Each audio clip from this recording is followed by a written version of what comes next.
Hello and welcome to Gaming is Therapy. Today I'm bringing you episode number 8 of season number 2 of our fantasy EFL football, and it's time to reveal my game week 2 team. How are we going to do? What's it going to look like? Can I improve from game week 1? Well, there's only one way to find out. So, the biggest question to begin with is the clubs. So, club-wise, I'm going with Cardiff City, and then I'm going with Luton Town. Okay, so Cardiff City for the main reason that I think they were awful in the first 45 minutes against Peterborough. They made Peterborough actually look good. They're away to Port Vale. I expect them to snap out of that and deliver a very good performance. 3 points, 4 goals, thank you ever so much. Luton, they looked alright, nothing special.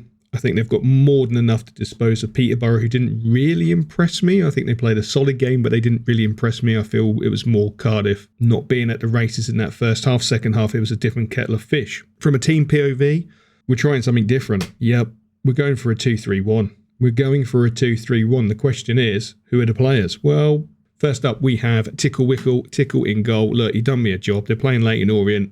I think that's a no-brainer for me personally. We're back to, okay, this is going to be interesting. So, of course, we're going with O'Shea from Ipswich Town. I'm not really a fan of that fixture, the Birmingham away game, not going to lie. I think he's going to be busy, which is why he's in the team.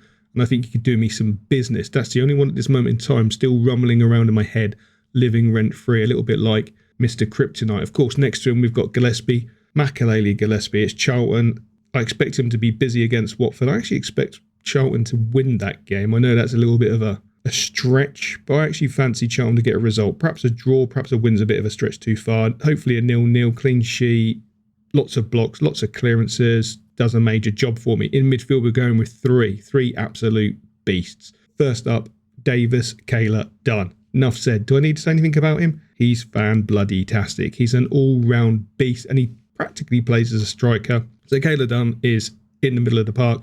Alongside him, we've got Colwell, who done really well for Cardiff in the second half, quiet in the first half against Peterborough.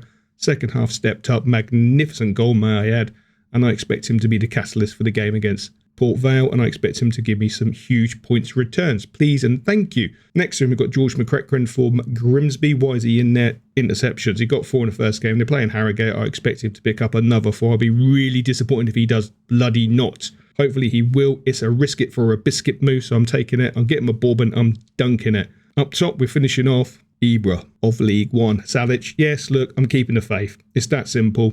Something different. It's something a little bit out of my comfort zone. I've not gone with players I would normally go with, obviously McCracken or any Cardiff player ever. And I'm taking a risk it with O'Shea. So there's only 2 players I'm a little bit iffy on. That will be O'Shea. That will be McCracken. Perhaps I'll change my mind. I don't know. But at this moment in time, that's the team. Let me know what you think in the comment section below. And keep an eye out for the community teams. And of course, the next episode is the points reveal for the league. And I can't wait for Team of the Week. Enough rambling. As always, I will catch you later.